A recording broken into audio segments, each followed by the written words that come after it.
এই যে রায়ের জন্য কানচ মাছ আনা হয়েছে, এগুলো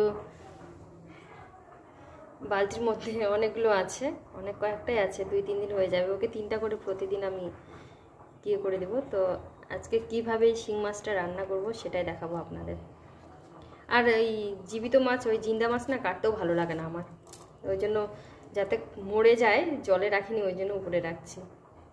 খাওয়া হচ্ছে কোনো কিছু যাতে গোটা না থাকে তরকারির মধ্যে, তো এই জন্য টমেটোটাও আমি মিক্সির মধ্যে দিয়ে একদম বেটে নেবো। আর এই পেঁয়াজটুকু, আদা রসুন এই কটা মিলে আমি মিক্সিতে একদম পেস্ট করে নেব, যাতে তরকারির মধ্যে ওর কিছুই না থাকে।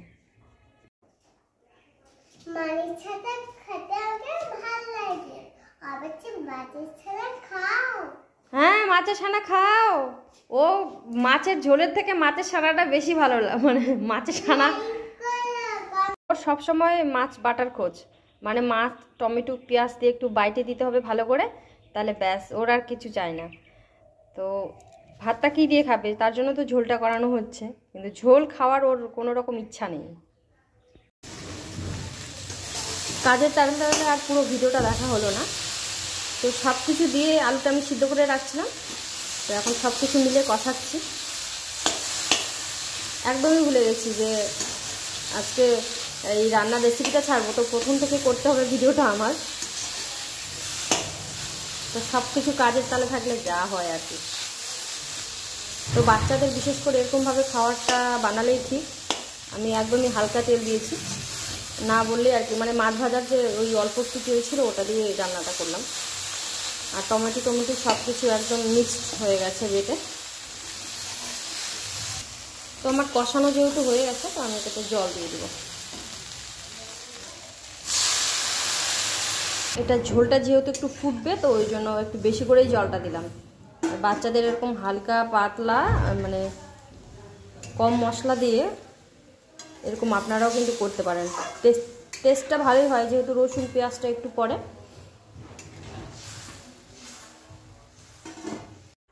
তো এই যে বন্ধুরা, লাস্টে ঝোলটা এরকম হয়ে গেল, মানে হলো আর কি পাতলা, আর কয়েকটা আলু আছে।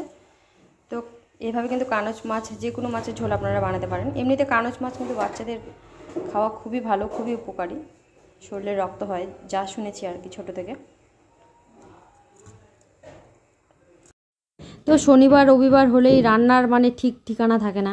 লাস্টে 2টো ডিম নিয়ে আসলো, ডিমের পাতলা ঝোল খাবে ওর বাবা, তো ডিমের পাতলা ঝোল করে দিলাম একটা ডিম দিয়ে, আর একটা ডিম আমার মেয়ের জন্য তুলে রাখলাম।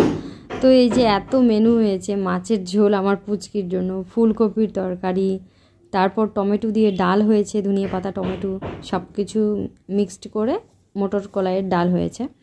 আর এই যে মেয়ের জন্য, তারপর আলু সিদ্ধ, বেগুন ভাজা, এদিকে ডিমের ঝোল।